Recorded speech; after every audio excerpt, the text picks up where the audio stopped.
Here. Hello, everyone. My name is İpek Koca Ömer Yosmoğlu. I am the president of the Ottoman and Turkish Studies Association, and I teach history at Northwestern University. And I would like to welcome you all today for another episode of our What's Up Fridays talk series. And today it is my pleasure to present to you our speaker, Francesco Pasta. Dr. Francesco Pasta holds a PhD from Politecnico di Milano, and he's an urbanist. He is currently working on a project about post-quake Antakya with architecture without borders, and it's about a collaborative action research. That's his current work, and I've actually listened to a presentation about this very recently. But today he's going to talk about something else. He's going to present from his previous work, which was the basis of his dissertation project, which was a really interesting project based on very detailed, amazing, long ethnographic work in the neighborhood of Fikirtepe, of which I'm sure many of you are familiar. So I think I forgot to mention, he's currently based in Istanbul, Francesco, and he is a Mercator IPC, that's Istanbul Policy Center, research fellow. So if you want to reach out to him in Istanbul, he's there. And it's 9 p.m. there. So thank you, Francesco, for joining us. It's such a late time in the day. So without taking any more of your time, I'll leave the floor to you. And we are happy that you are able to join us today. Thank you. Thank you, Ipek. Thank you very much also for the invitation and for organizing this. You see my screen, right? You can see the image. I just wanted to check. Yes. Yeah, so I will speak about the research that I was conducting in Fikirtepe, which maybe you know, it's a neighborhood in Istanbul that was informally originated from the 50s. And for now, more than 15 years, has been going through a huge redevelopment project driven by the government that was kind of promising to, like remake it from scratch, like from a kind of informal settlement or Gecekondu mahallesi into this kind of Manhattan. But actually, for many reasons, for many legal shortcomings and planning issues and conflicts between the different developers, and for many reasons it didn't go, let's say, as the government had envisioned.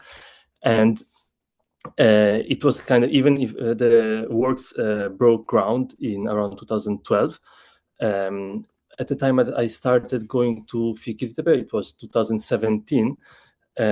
It was in a kind of standstill situation. So some buildings had been completed, some had broken ground, but after the economic downturn, the project was kind of came to a halt as many developers went bankrupt and disappeared. It was kind of at the time, Fikirtepe was kind of stuck, like with no way forward and no way back. So the redevelopment had largely destroyed the built environment and the community there, but at the same time, it didn't manage to deliver the kind of vision of development that it had packaged, let's say, and sold. But later on in 2021, this is the same place, there was a new wave of demolitions and evictions as the government took over from the developers, and through Toki and Emlak Konut, it became a state-led project where it was supposed to be a kind of free market private developers project. So there was a new wave of destruction in a very large part, but it's not the entire area of Fikirtepe.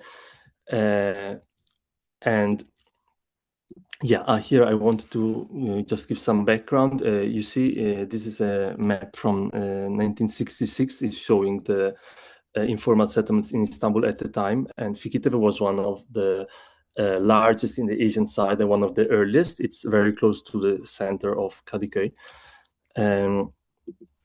And as I mentioned here, the government was trying since 2005, so it's been now 20 years since Fikirtepe has been declared a special transformation area. The government was trying to pilot here a new kind of urban redevelopment in which basically Fikirtepe,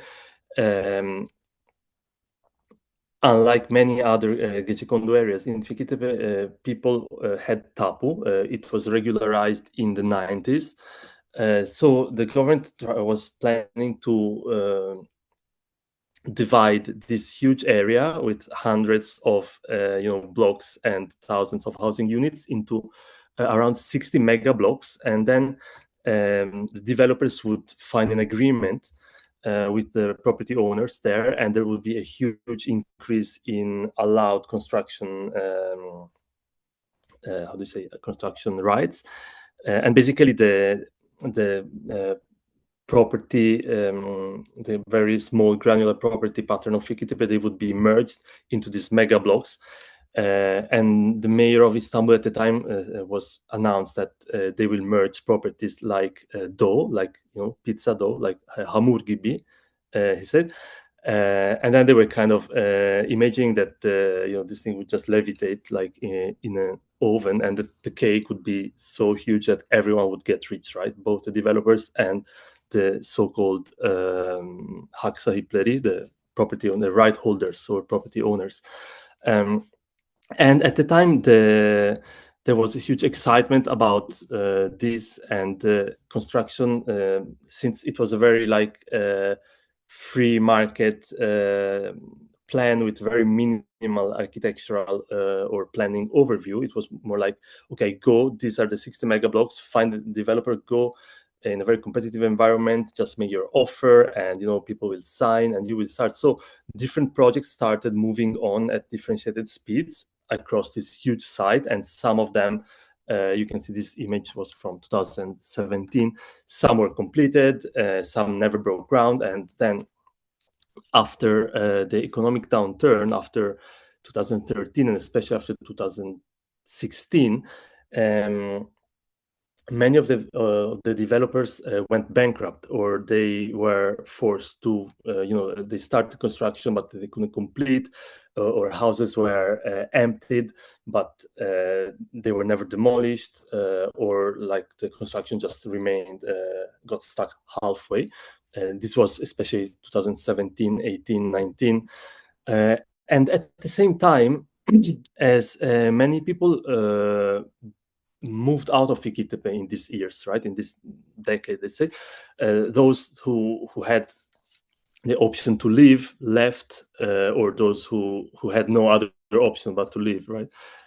And also, but many people settled into Fikirtepe, and also including a lot of migrant people from different countries, from Pakistan, Afghanistan, or Turkmenistan, Uzbekistan, also Georgia, and they were attracted to the area because it was offering this affordable accommodation and also under the counter, livelihoods in the very center of the city.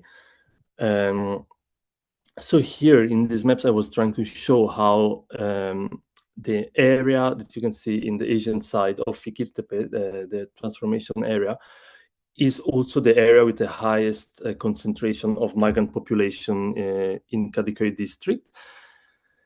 And at the same time, I was looking also at the time into Ok Meydanı. It was another huge urban transformation project, different stage than Fikirtepe, but we also Ok Meydanı is in Beyoğlu, the area with the highest concentration of migrant population. So this is quite interesting because it speaks to the fact that some of the factors that make these areas attractive for people with constrained resources to inhabit in the city also overlap with some of the factors that make these areas interesting, let's say, for speculative redevelopment and big capital.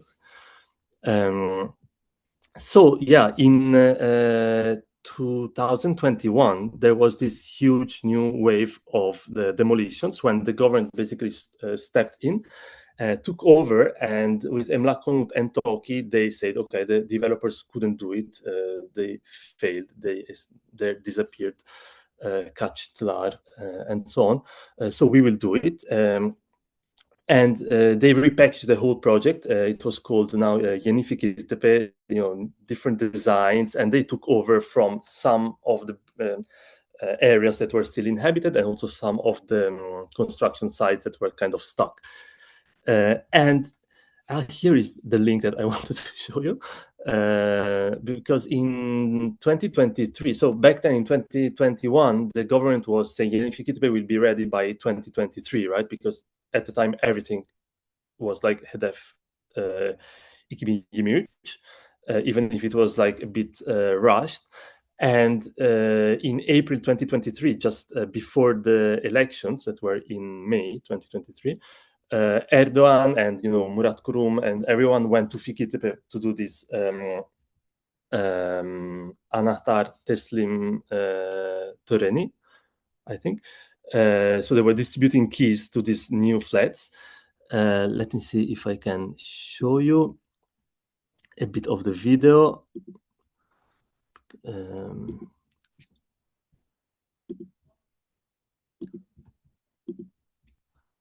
Yeah, I think you can see the video. It's like 3 minutes, the part I want to show you. Büyük bir değişimin başlangıcını yaşar ve İstanbul'un Recep Tayyip Erdoğanlı yılları başlar. Planlı bir yapılanma İstanbul'umuzda yoktu. Şimdi biz planlı bir yapılanmanın kavgasını örüyoruz. Belediye başkanlığı döneminde başlattığı sosyal konut seferberliği ülkemize yeni bir ilham olur. İstanbul'un çehresi değişir, Türkiye'nin çehresi değişmeye başlar. AK Parti hükümetleri döneminde gerçekleştirdiğimiz sosyal konut yatırımları ve kentsel dönüşüm hamleleriyle İstanbul'un ve ülkemizin güvenli ve sağlıklı konutlara kavuşması için durmaksızın çalıştık. Ya Allah!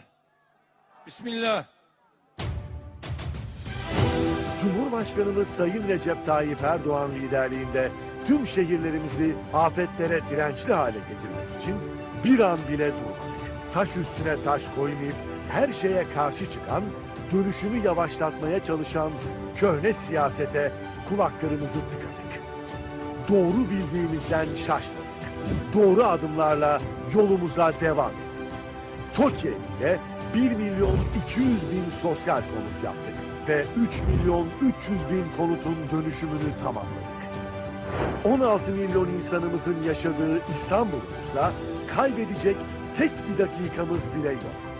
Kangren haline gelen Fikirtepe kentsel dönüşüm çalışmalarında elimizi taşın altına koyarak hiçbir vatandaşımızı mağdur etmeden sorunları çözüme kavuşturduk. Ne olur diyorum, bize yardımcı olun. Bak, kiranızı, her şeyinizi veriyoruz, vereceğiz. Yeter ki bu evler boşalsın, biz de oraları yıkalım ve gönüllülük esasına dayalı olarak yeni konutları yapıp o sağlam konutlara halkımızı taşıyalım. Çevre Şehircilik ve İklim Değişikliği Bakanlığı olarak emlak konutumuzda İstanbul'un en büyük sorunlarından biri haline gelmiş Fikirtepe'yi dönüştürüyor, Fikirtepeli vatandaşlarımızı söz verdiğimiz gibi sağlıklı, huzurlu, depreme dayanıklı, güvenli yuvalarına kavuşturuyoruz. Bu Fikirtepe artık yalnız ve terk edilmiş bir yer değil. Bu Fikirtepe yaşamı yeşille buluşturan modern ve sağlam bir Fikirtepe. Bu Fikirtepe'nin içinde 11.295 konut, 261 ticari ünite, 503 ofis var. Bu Fikirtepe'nin içinde 105.000 metrekare park alanı, 1.6 kilometrelik kesintisiz yeşil alan var.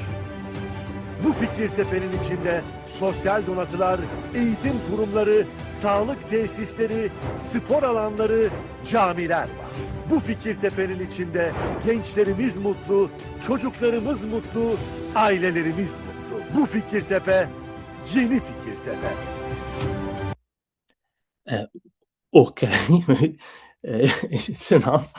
So yeah, this is the kind of vision that the government was promoting in 2023, 1 month before the elections, in which Erdogan was basically in the speech that then he made at the event.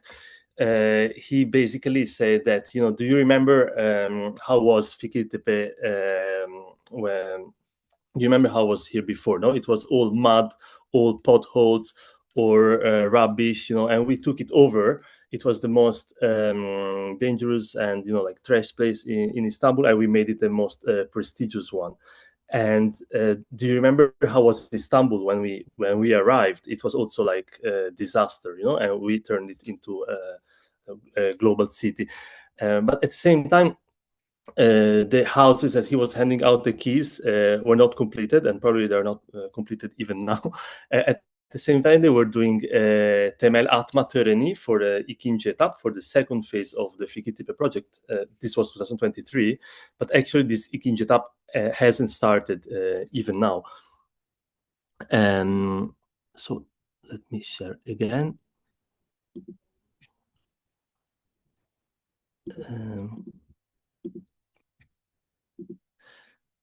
Yeah, you can see again the key.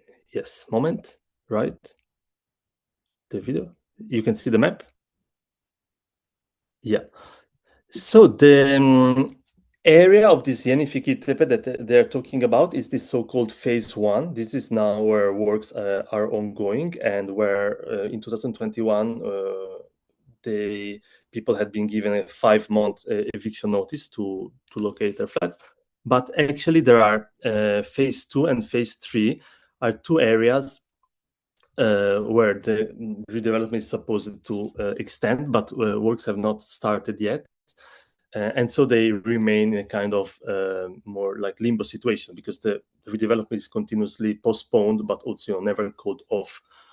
And it's mostly here in this phase 2 and phase 3 areas that I was concentrating my research and meeting people. You can see here phase 2 on the right and phase 3 on the left. So there were 3 main factors that I want to highlight now. The first is the transient populations that came to inhabit Fikirtepe over the past 15 years. So as I was saying, like a lot of people moved out, but also Fikirtepe came to host a variety of people that many were drawn to Fikirtepe precisely by the affordances that were produced as a side product of the redevelopment, let's say, setbacks and its adverse impacts on the neighborhood. So the fact that hundreds and thousands of units were vacated and left empty, the fact that there was a general social disentanglement and material decay also kept rents low and affordable.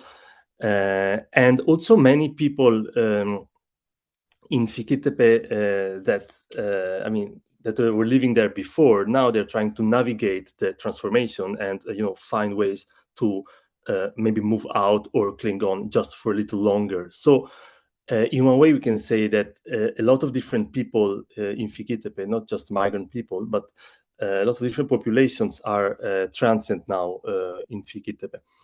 And here I was trying to, it's difficult to find, numbers, but we can see that from some, I think IOM, they did some research, speaking with Muhtars, not super reliable, but they were showing that at the peak of the urban transformation crisis, when the population of the 4 affected neighborhoods greatly decreased, in some cases halved, the migrant populations here was in the thousands in each neighborhood, and in some neighborhoods also increasing.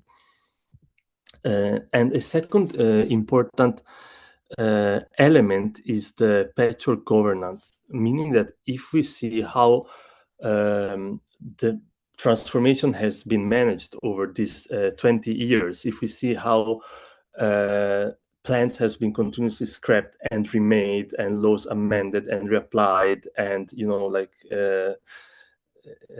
we can see the fuzziness of jurisdictions, how different government bodies or government levels were fighting, like how they were. Central government was trying to keep Kadıköy Belediyesi out of the picture, or how some actors were mobilizing the courts against the government.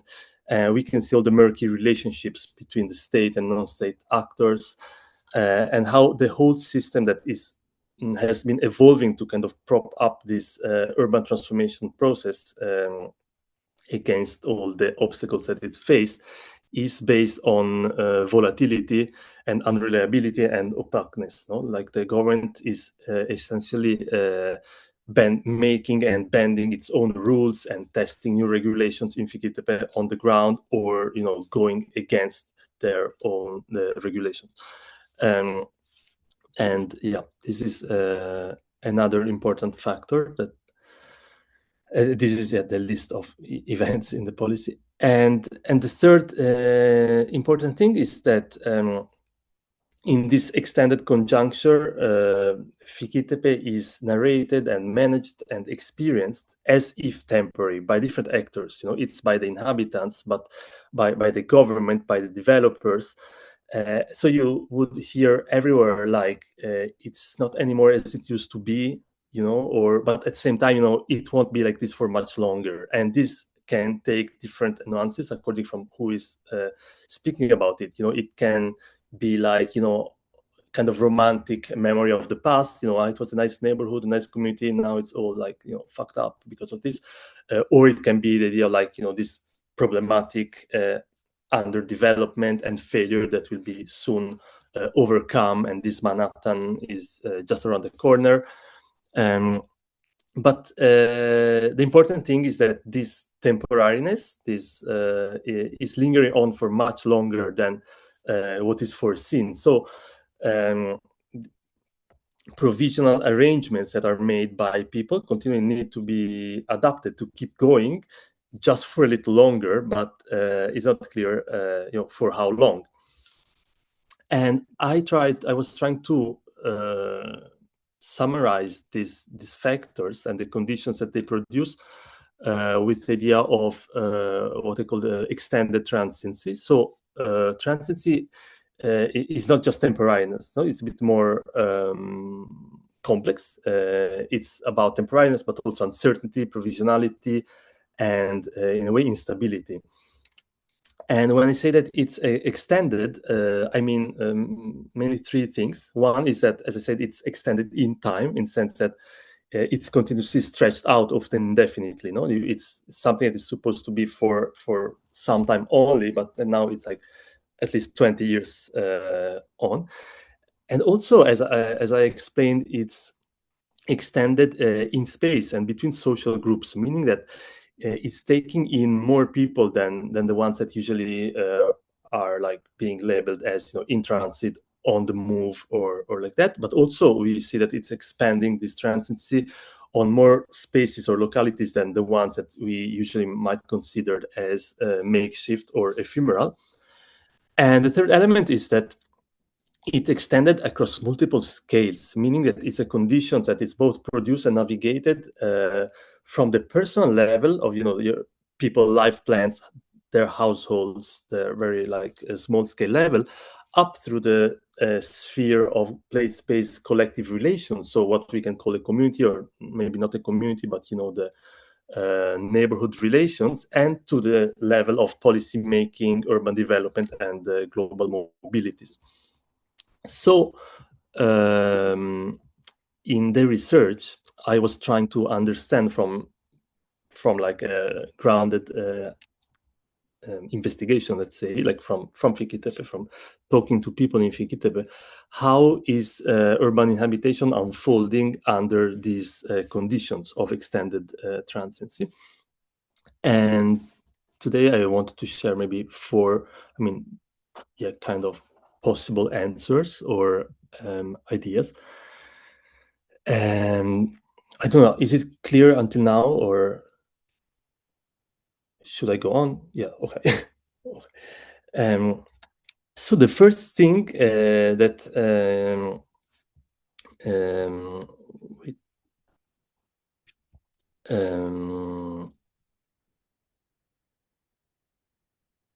that I wanted to say here is that yes, there is this continuous postponement of redevelopment, right? And this persistent uncertainty and brings about kind of social disentanglement as the people are moving out, and material deterioration as, you know, both residents, homeowners, or local authorities are all restraining investment to a minimum in a way, right? So Fikirtepe is in a way materially deteriorating. Also discursively is being portrayed as such, you know, as slum, it's trash, it must be destroyed, it's a problem. And this narrative is in a way, how do you say, it's feeding into the narrative of urban transformation, right?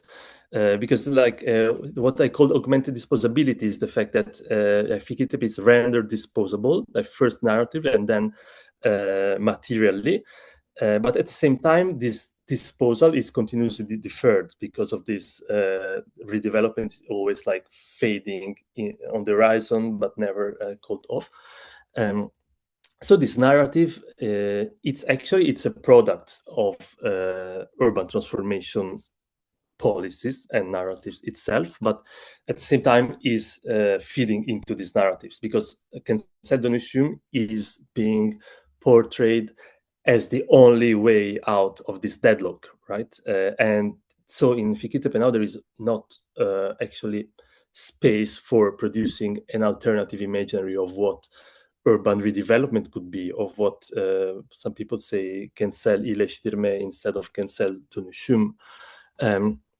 But what is interesting here is that this moment between augmented disposability and deferred disposal is not like a one-way descent toward destruction, like continuous decay toward destruction, but it's more like a precarious balance through which inhabitants, the people that live in this moment, are well, we can see that there are acts of neglect and care, of restraint, but investment also, of forsaking and reappropriation that are happening at the same time. So we can see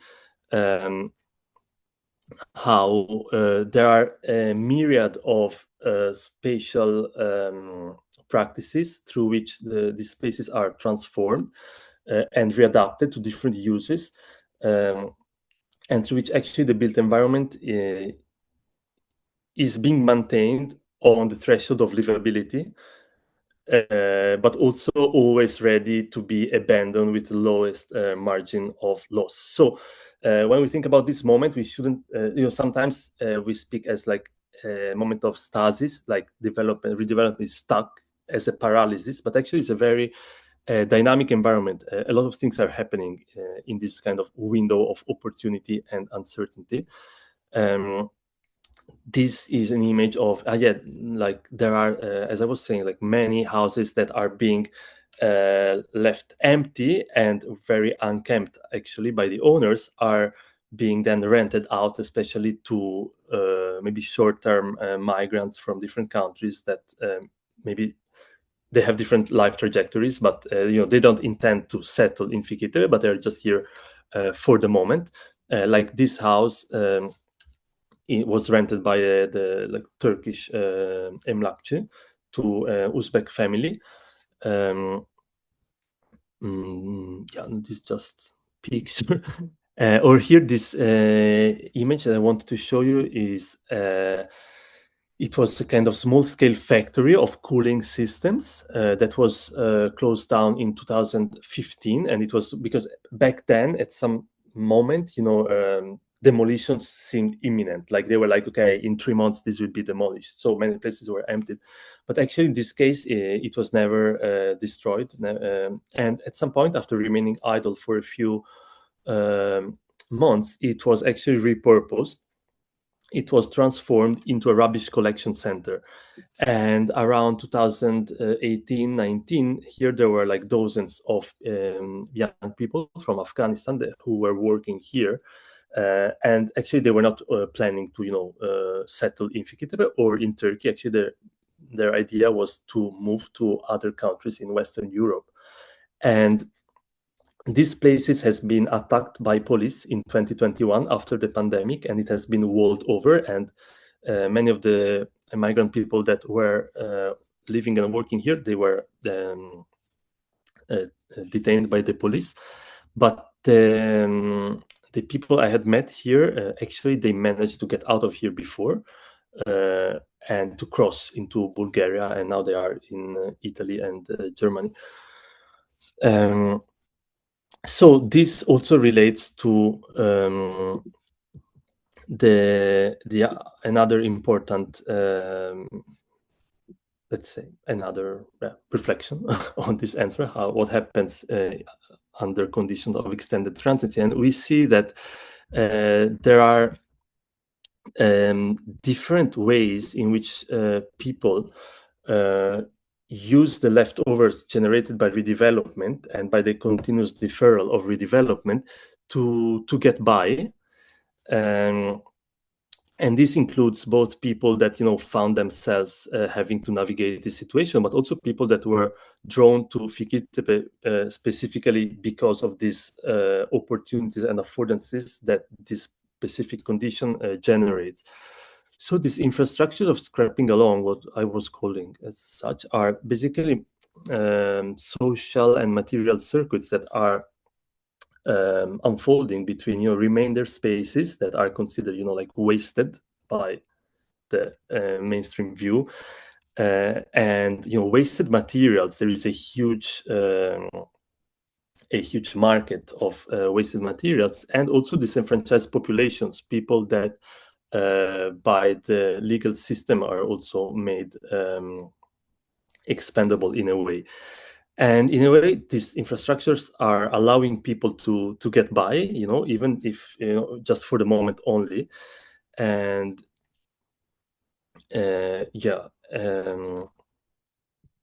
and here I was trying to map the boom in secondhand and scrap dealing in Fikirtepe that happened with the transformation.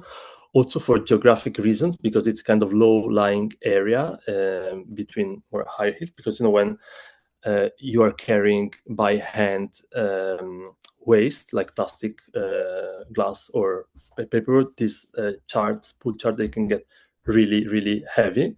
So the fact that it's low-lying, it's good. But there were here, I think there were 86, if I'm not wrong, different places at different points in the value chain, that it goes from almost vintage, like ikinci el, so collecting stuff from the rubbish or from depot and selling it later in Kadıköy, to spotçular and hurdacı and different kind of materials. So there are all these kind of last-minute economies through which people try to squeeze out value for as much as possible from the built environment, and to maintain a kind of temporary foothold in the city. One example of this is this bakkal that maybe Beck knows it already. I told about it in another presentation. But here, many shops also had to close down because they lost their customers, and people moved out. So you can see many closed shops that maybe some of them were reconverted to other uses, like depot for waste materials. But there was a bakkal that I was talking to the owner, a woman, and I was asking also how did you manage to stand open, to stand on your feet in this situation. And she mentioned that basically, it's full of these newcomers, people coming from different places and looking for places to stay in Fikirtepe. And the first thing they do is go to the bakkal, and ask around, like, do you know anyone? And she says, like, I know everyone here. I know all the homeowners because they are my neighbors. So I'm just putting them in contact. And she was saying she was doing gönüllü arabuluculuk. So it's like voluntary intermediation. So she was saying that it was, she was not making money directly out of it. But she was saying, I'm making sure that in this street, I mean, that area, like all houses are full, and there is no empty room now. And when the houses are full, people are coming to my shop, obviously, to buy anything because it's the bakkal. So we can keep the shop open, and we can. And she was also mentioning that she is saving money herself with her husband to move out of Fikirtepe, because if they know that in the redevelopment there will be no room for them. Even if they might be entitled to have a flat, they're saying once we move out for 5 years, we will not come back here to open a bakal again from scratch, in the new Fikirtepe. And so this kind of this is also brings us to a fourth point. This idea of an integration without community. This example of the bakal, it is an idea that there are so many transactions between people and instances of somehow extemporaneous coordination between all these different people that they have something to do with each other, and that they are sharing momentarily this urban space. So there is a form of integration, meaning cooperation and interdependence. So that these people are working together in a way for different trajectories, but to advance their life trajectory in the moment. But this is not necessarily built on presupposing or also leading to a sense of shared belonging or a place-based collective identities, like we are from Fikirtepe or something like this. So I was trying to capture this with this idea of integration without community, because usually integration, as the state sees it, it's an exclusionary idea. It's based on this idea that there is a homogeneous community, a somehow homogeneous community, and the outsiders should integrate, or usually it's the migrants should integrate here. But here we can see how integration actually takes place and also in a way makes place because it happens through a remaking of the urban texture on the ground in real life. And this I put the barber here because this is another example of this very kind of humble barber that has been here, had been there since 50 years. And you can see, no, you cannot see, but in front, everything had been destroyed. There are 3 skyscrapers now. So, he also lost many customers and friends, and some of the old-time neighbors are still coming to sit in front of the barber. But he himself, the barber, he also moved out to Fikirtepe, to another area. And he was living on top of the barber, but he rented it out to a Georgian family. So the fact that the Georgian family moved here is somehow supporting his own relocation, to somewhere else.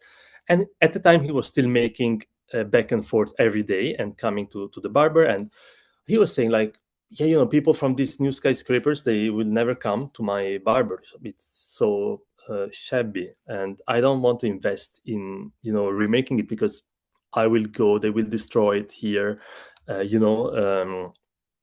at the same time, there are all these young people, like this young Turkmen, Afghan, he was, and if I make a good price, they come to me. So yeah, I still have customers. So this is another way we consider this transactions, and also this incremental displacement, meaning that we see that for displacement doesn't happen once and for all. So Selahattin, this barber, first he lost his neighbors, then he also moved out, and now actually the demolition that he was waiting for didn't happen yet. So this was 4 years ago. This building is still standing, but at this point he even closed the barber, and it became like a pilavcı, something like that. And another example of this incremental displacement is this shop that is run by a Kurdish man from near Siverek, from a village in Siverek, who he and his brother, they have been running this secondhand shop in Fikirtepe for 25 years. But the interesting thing was that one, they say, like, it's very important for them to be in Fikirtepe because there are all this rubbish depot all around in the Asian side, and they can take the valuable stuff that they can sell as vintage, like kind of up valuing, like making it more valuable in Kadıköy. So it's a very strategic point. But in 2021, when there was those big demolitions that I showed you, their shop was destroyed.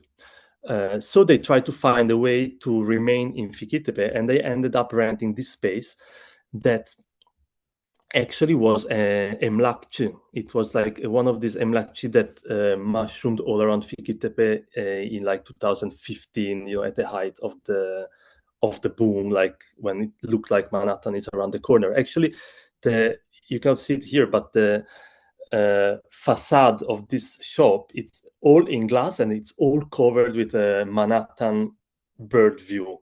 But when you enter, it's like this second-hand shop.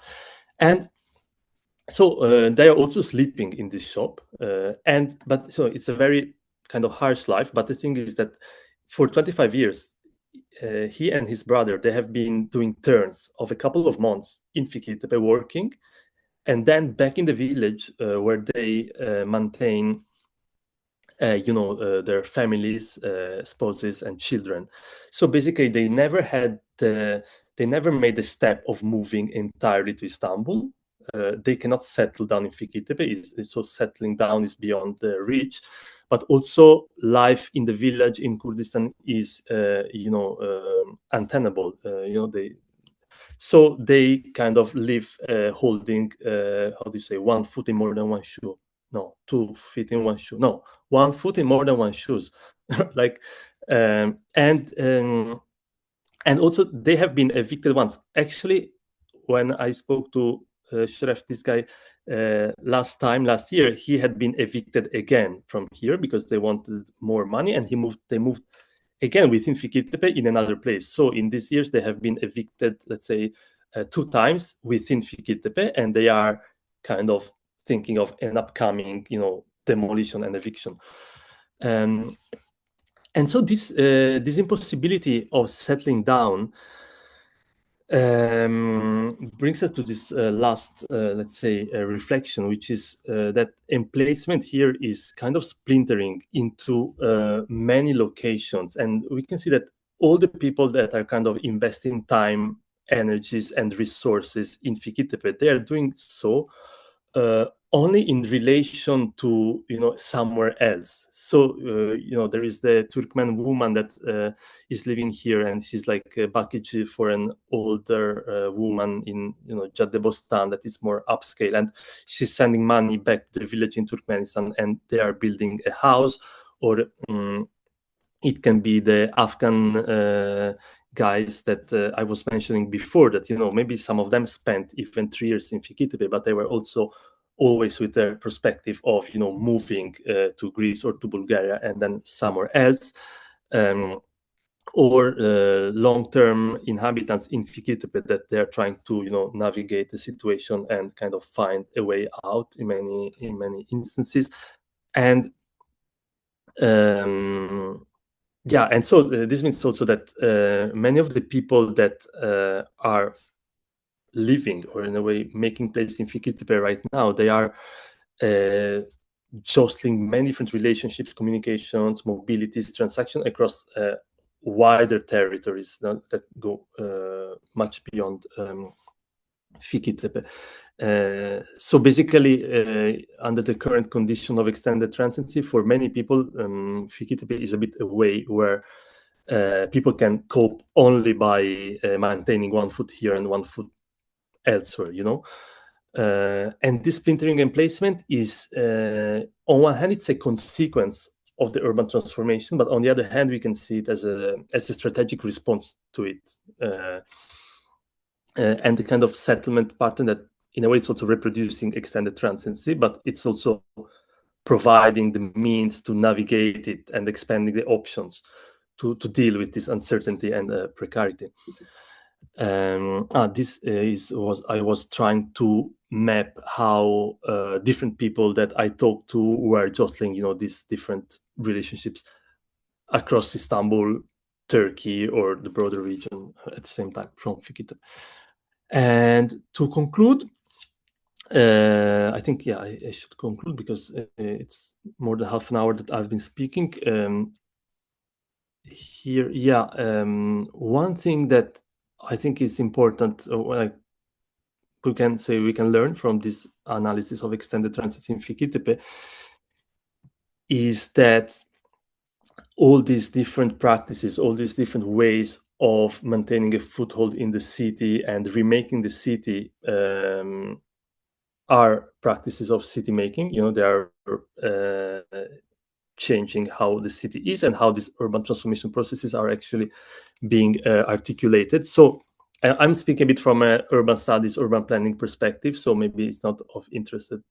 I mean, maybe it's not your focus, but I think that they should not be dismissed as marginal or even apolitical, because the fact that they're fragmented and there are not recognizable social movements in the typical term doesn't mean that they don't have an important role to play in how the city is being remade and in how people navigate the city. And the second important thing is that this thing assuming that population are spatially stable, that life worlds are sedentary, which is quite like the main focus of urban development, but also migration on humanitarian policies. So they're always taking displacement as a exception and it's a temporary exception, but needs also need to be challenged. So I think it could be more interesting to center this transaction, the interdependencies and collaboration between all these kind of differently transient populations, and see also how this transiency is embedded within the urban metabolism.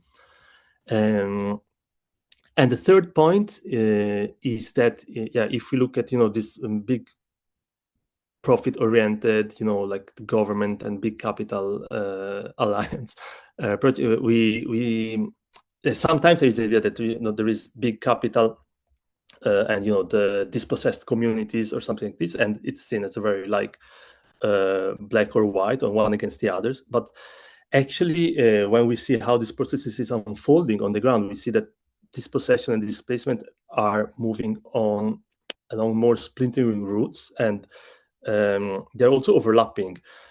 So this doesn't mean that we shouldn't denounce that there are processes through which wealth is extracted and amassed by someone at the expenses of some other groups.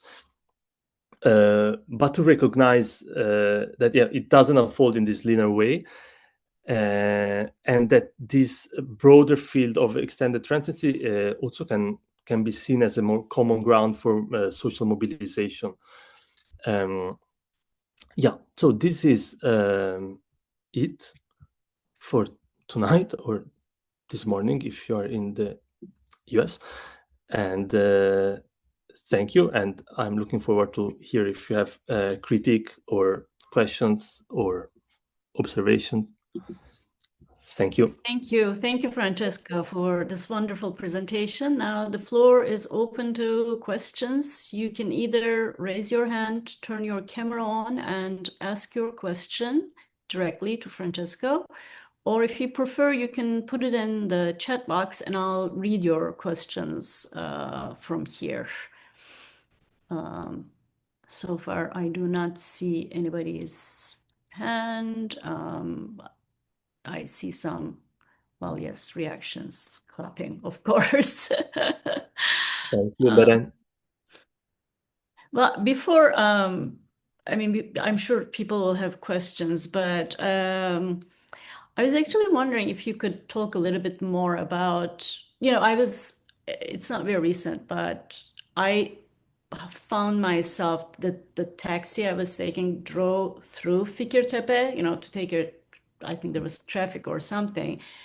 And the contrast is also obvious from these photos that you showed us, is really quite jarring. These high rises, I mean, hyper high rises, they're not even high rises, they're, gökdelen.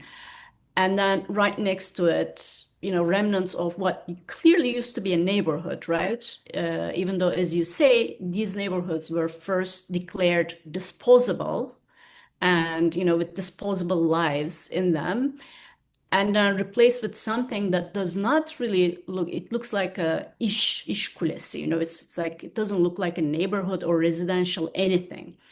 And when you contrast that with that little video you showed us, when Erdogan is talking about all these wonderful things that they're doing, this is a new city with wonderful green space, and people are walking around, exercising. They have these social areas where they can meet.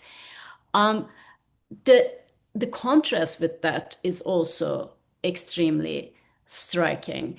And I'm sure you didn't ask people about, what they thought about all of this, these different images that are being, shown around about Fikirtepe, about their neighborhood. But I mean, do you get a sense of how these different groups, the newcomers, I don't know how many of these units are occupied now in those really shiny high rises, and then people who are making a very precarious but still, livable existence out of it, and the people who still have they have become, like you said, stakeholders or rights holders because they had a tapu somewhere that they had somehow acquired. So these three distinct groups, I mean, do you get a sense of how they, see themselves in that, ecology, that strange ecology that has surfaced in this area, Fikirtepe, that's like a microcosm of everything that this development craziness that AKP has brought in? Yeah, I mean, I think I don't have like one. I mean, there are many people, and many people can tell you very different things. One thing that is important to keep in mind, I think, is that in the case of Fikirtepe, or also in the case of Antakya, we were speaking about Antakya. Now the government is promoting the reconstruction. No, they are saying basically they did all this again, like anahtar teslim töreni and stuff like that, and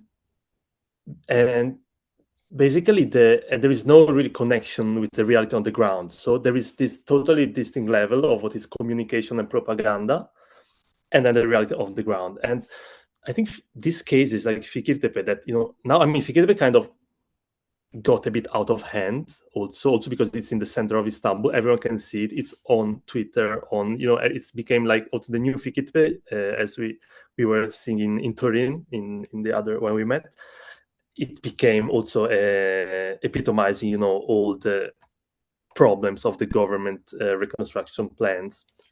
And like, this is not a success. But in all this representation, when it becomes almost a metaphor, right? Fikirtepe or Antakya, the local people, those who are really inhabiting it, they are like the last of the last actor involved, right? This is for a country audience. Many people will watch in, I don't know, Erzurum television, and okay, Fikirtepe, they're giving the keys, and they will have no ideas that the keys, the buildings don't exist. Or Antakya, who will go to Antakya? A small percentage of the population go to Antakya and see. So you can just project that idea. About how people see themselves, I heard many different things. There is also another interesting thing. Yeah, there is this idea that Fikirtepe is being marketed as like luxury, modern, beautiful, green, and everything is also something that is always like the government is always putting energy in propagating, in pushing forward this kind of propaganda. But materially this is always not collapsing, but losing pieces. No, and there are a lot of examples also of how these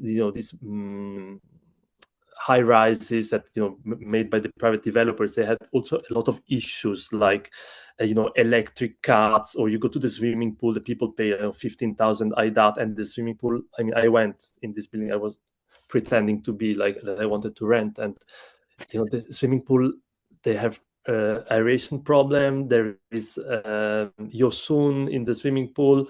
the corridors are really narrow, and so or if you see the kind of retail spaces, all these towers have like a slab of 2 floors of retail spaces, but many of them are vacant. And so all these moving stairs are not moving, they are broken, the glasses are broken, they are empty, because the rents are so high that those shops, they wouldn't find the customers in, because Fikirtepe is still kind of not the neighborhood that they hoped it to be. So somehow it doesn't work, and they're kind of ruins from the future. They're the ruins of the vision of development. So you can see that the vision of the ruins of the vision of development are also coexisting with the ruins produced by redevelopment. So the old Fikirtepe that is framed and then rendered into this kind of deteriorating urbanscape. And I think different people, as I said, lived it in different ways, also depending on the political affiliation, for instance, or also the thing that at some point there was the Mütter Hitler, they were building this, and then the government took over. After the earthquake in 2023, when we all saw that all these Mütter Hitler were doing random things, and all of a sudden the Mütter Hitler became like the scapegoat for a lot of things. And meanwhile Tolkien and Mlakonut and the state there is in Devlet, they were like the good guys. I don't know how they made this narrative, but somehow. So I also heard people saying like, I don't want the house from the Mütter Hitler, I want the house from Mlakonut. So now I'm trying to get the house from that block, not from that block, and things like this. Or I don't know, there is maybe an interesting story, or like there are many. Like one is, for instance, once I went into kind of burned out building, emptied, and all the windows are taken out, and then when they put fire at night, then it becomes all black, and there was a man drinking beer like 2 p.m. and so well, okay. But he was friendly, so he invited me to sit and have a beer. And so I thought, like, maybe he's kind of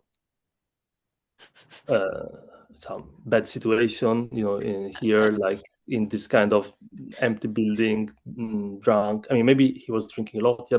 And then he started explaining that his family from Sivas, they came, they were among the first ones, and then it turns out they have. They were the lucky ones. They destroyed their houses, but they also built a skyscraper in the first phases. They got 2 flats there, but then he was like, I cannot live there in this Evin Park complex. We don't want to live there. So we rented out one of the flats and we sold the other flat. And with the money we got, we bought a 4-story building in İçerenköy, and we also rented there. And now we are renting in Fikirtepe in the Gecekondu part. And so it was like, wow, and all this is kind of all this system of extended relations of money and real estate across the city is what allows him to be drinking beer like at 2 p.m. Yeah. So it's kind of interesting. Like it's not so neatly that you can divide who is in the high rise and who is not, or but at the same time, I mean, good for him, because like you explained, these high rises that they put there with no planning whatsoever, they look, even from the outside, so alienating. And how can you really have neighbors there in these situations with yosun tutmuş, like algae-ridden swimming pools, for which you have to pay incredibly high. I mean, it doesn't end with getting the deed to the apartment. You still have to keep paying that aidat, that maintenance thing, and to no end. And if the units are not occupied, those buildings themselves will start crumbling, and you have another situation where you have another disposability issue. So I mean, it is such a total mess, and I think this guy is making the best out of the situation. He has completely monetized his investment, and he's just hanging out, inviting people in for a beer in the afternoon. Yeah.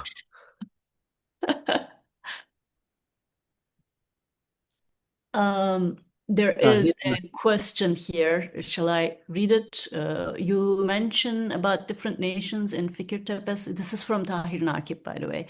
You mention about different nations in Fikirtepe, such as Afghan, Pakistani, Kurdish, Turkmen, Syrians, etc. My question is, how do you describe interactions among different nations and cultures in Fikirtepe? I guess, they do. Yeah.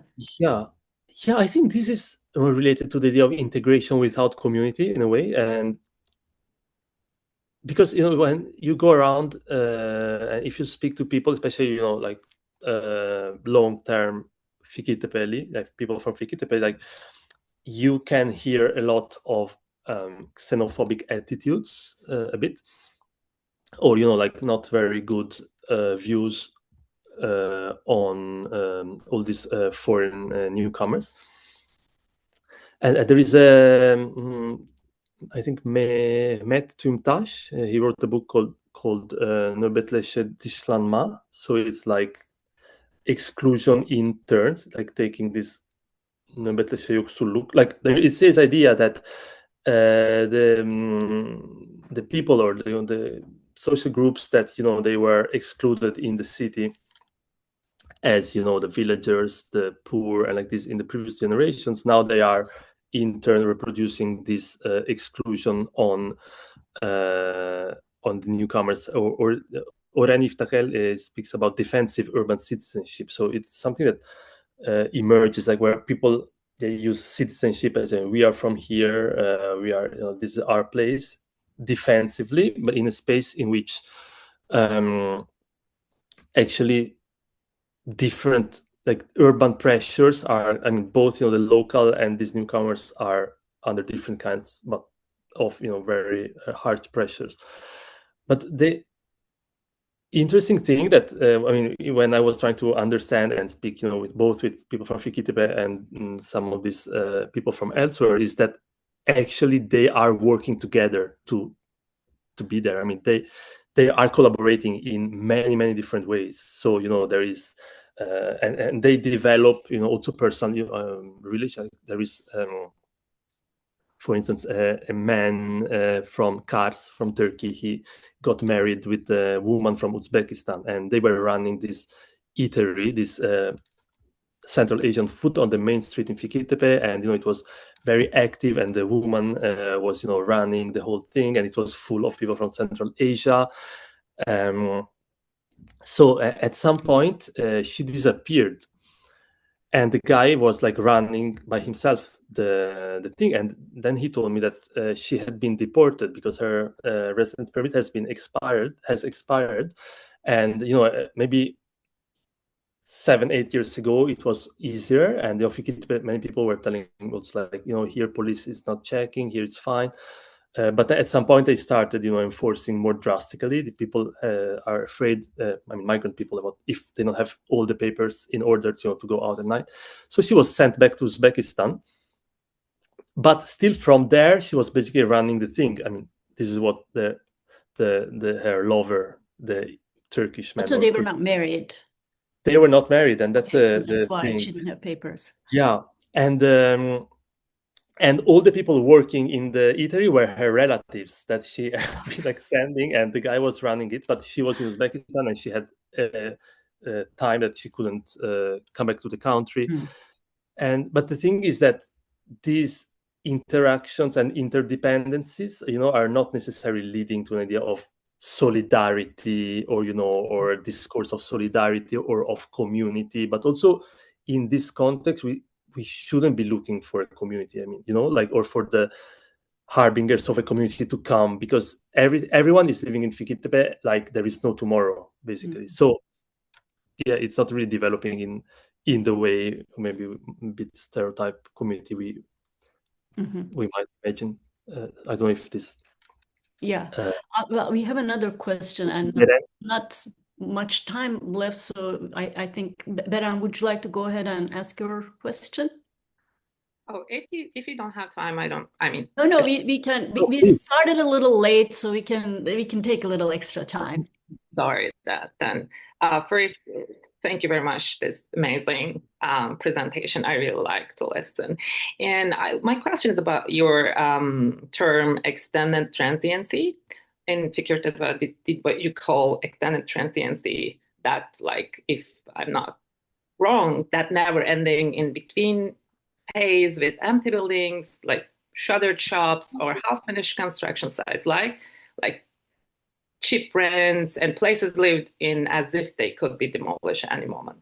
So I think actually losing up normal public life and create. My question is that did this condition actually loosen up normal public life and create any potential? I mean, did this suspend, like, stuck condition make room for? I don't know if you look at this, but make room for queer, trans people, women living alone, or undocumented migrants to stay less visible and build temporary but functional form of refugee and, like, connection, like finding rooms, living together, choosing family arrangement, or like moving around anonymously. Or in the Turkish context, did these same gaps mostly lead to more control or policing, like neighbor watching? You mentioned Muhtar, shopkeeper network, like police raids, I don't know, ID registration, so that any queer or feminist potential or other potential got shut down before it could even take shape. My question actually is related to, I'm asking this in relation to the recent book I read, written by Tamar Shirinyan's work on Yerevan, where she argues that redevelopment, post-Soviet redevelopment in Yerevan can create some emptied out, semi-abandoned spaces that sometimes loosen norms and open some, like, queer possibilities or feminist possibilities, though they can also become easier to police and more dangerous. So in Fikirtepe, did this extended transiency create any potential for queer refugees, women living alone? Like, this is my question. Thank you again. Thank you very much. I think it's also, I don't know specifically about queer people, but about migrant and undocumented migrant, yeah, I talked to many of them, but there is also a thing that at the beginning I was going to Fikirtepe in 2017, 18, 19. It was not official. I was not doing a research, but I was just going there. And then after the pandemic from 2021, and so it's been, I don't know, 7 years or something like that, and the situation also changed a lot. It's also the conjuncture in Turkey changed and the approach to migration changed. And actually, so around 2017, 18, yes, it's, I think, exactly what you're saying. There was this window of opportunity, this space of possibility for a lot of people. Like, for instance, this the building that I showed where these Afghan people were living, there were dozens and dozens of them. And,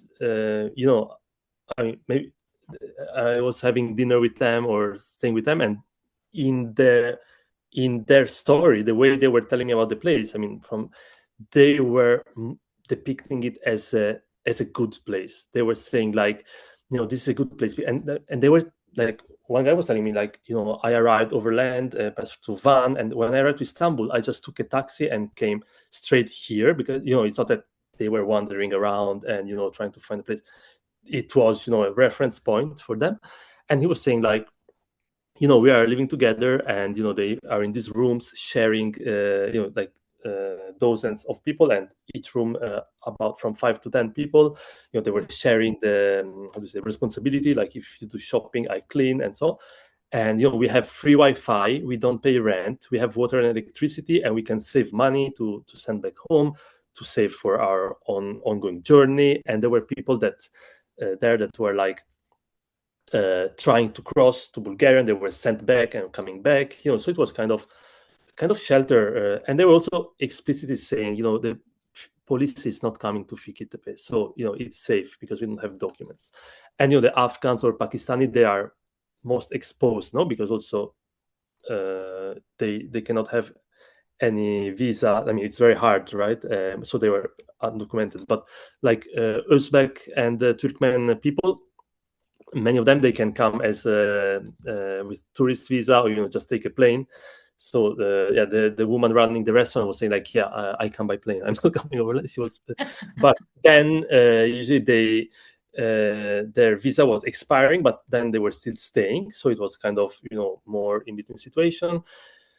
But it was still fine. But then now in 2022, 23, 24, there were, first of all, there was the big demolitions. Then, also the rent crisis in Istanbul got crazy. So, everyone around was really expensive, and even in Fikirtepe, and there was much less of available housing because of the demolitions. And also the lira went down. So they were also saying like, doesn't make sense to earn in lira living in this shithole. And like people were moving, like also some of them, they were moving to Russia, one moved to Israel, and the enforcement against undocumented migrants changed completely. So now you can see that there are like patrols, but same thing also in Talabashi. Like I live in Talabashi, and you can always see this Yunus with this Yunus here going by motorbike, or sometimes they come the Gürcüleri sitting, and they're saying that they can the one Uzbek woman was telling me that now the police can take you in their car, even without checking, and then if you don't have, maybe you can disappear, or you end up in a gegeme. Turkish ICE. Yeah, basically. So it really changed. But when I was speaking about patchwork governance, or like the very volatile and aleatory governance, actually in the research I was trying to read together urban planning and migration governance as examples, that they are both always changing. You don't know what is written on paper and how it's being enforced, or something that remained on paper then suddenly gets enforced. So